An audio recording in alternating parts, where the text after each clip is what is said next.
સુરત શહેરના શાહપુર વિસ્તારમાં મેટ્રોની કામગીરી દરમિયાન ફરી એક વખત ભૂવો પડવાની ઘટના સામે આવી હતી।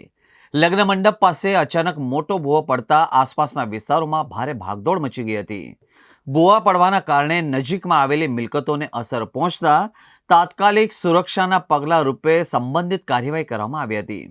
આ પહેલા પણ શાહપુર વિસ્તારમાં મેટ્રોની કામગીરી દરમિયાન ભૂવો પડ્યો હતો, જેમાં એક બિલ્ડિંગને નુકસાન પણ પહોંચ્યું હતું। આવી ઘટના વારંવાર બનતા સ્થાનિકોમાં ભય અને રોષની લાગણી પણ જોવા મળી હતી। બનાવની જાણ થતાં જ ફાયર બ્રિગેડની ટીમ, સુરત મહાનગરપાલિકા તેમજ મેટ્રોના અધિકારીઓ તાત્કાલિક સ્થળ પર દોડી આવ્યા હતા। અધિકારીઓ દ્વારા વિસ્તારને ઘેરી લઈ સ્થિતિનું મૂલ્યાંકન કરવામાં આવ્યું હતું અને કોઈ જાનહાનિ ન થાય એ માટે તકેદારીના તમામ પગલાં લેવામાં આવ્યા હતા।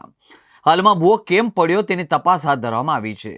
घटना बनी है माछली पीट मस्जिद कदीम के पीछे और फरसन बेकरी की गली में 15 से 20 फुट खड्डा हो गया है और ये बनाव दूसरी बार हुआ है, महीने में दूसरी बार हुआ है। इसके पहले सामने ही एक खड्डा हुआ था, वो भी इस तरीके का खड्डा हुआ है और इससे खतरनाक खड्डा ये भी हो गया है। इसमें 20-25 कुर्सी भी थी, वो भी चली गई है, वो दिख ही नहीं रहा है कहाँ गया क्या है पता नहीं। जानहानि हुई? जानहानि कुछ भी नहीं हुआ है, बच गया जानहानि से। उसी कुर्सी पे हम लोग बैठे हुए थे और जैसे हम लोग उठ के गए वैसे ही खड्डा हो गया वहाँ पर। कितना फुट खड्डा हुआ है? कम से कम 15-20 फुट।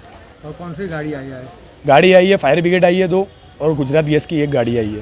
एसएमसीसी के कोई गाड़ी? कोई और कुछ भी नहीं आ रहा, ना मेट्रो वाला आ रहा है, ना कोई कुछ भी आ रहा है। गैस भी कब से लीकेज हो रहा था, आधे घंटे बाद आए।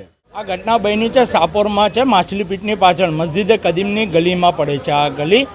અને આ બનાવ બન્યો છે ને તો આ સડનલી આખું ખાડો મંડપ હતું અને સડનલી આખું નીચે પડી ગયું કામના લઈને। કેટલા વાગે ઘટના બની છે? આ બીજી વાર ઘટના બની।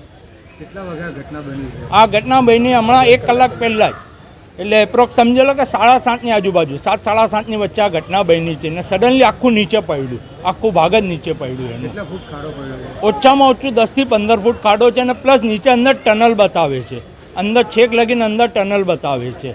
એના પહેલાં બી સેમ ઘટના આ જ રોડ પર આગળ બની ચૂકી છે, ત્યારે એ લોકોએ ખાલી કોન્ક્રીટ નાખીને બંધ કરી દીધેલું। એની આગળની પ્રોસેસિંગ એ લોકોએ કીધી હતી કરવાની, પણ હજુ લગીન કરી નહીં હતી ને આ પાછી બીજી વાર થયું છે ને અમે હમણાં લગીન લોકોને એસએમસીમાં ને બધામાં ફોન કર્યો પણ કોઈ સાહેબ લોકો હજુ લગીન આવ્યા નથી, અહીંયા ચેક કરવા બી આવ્યા નથી।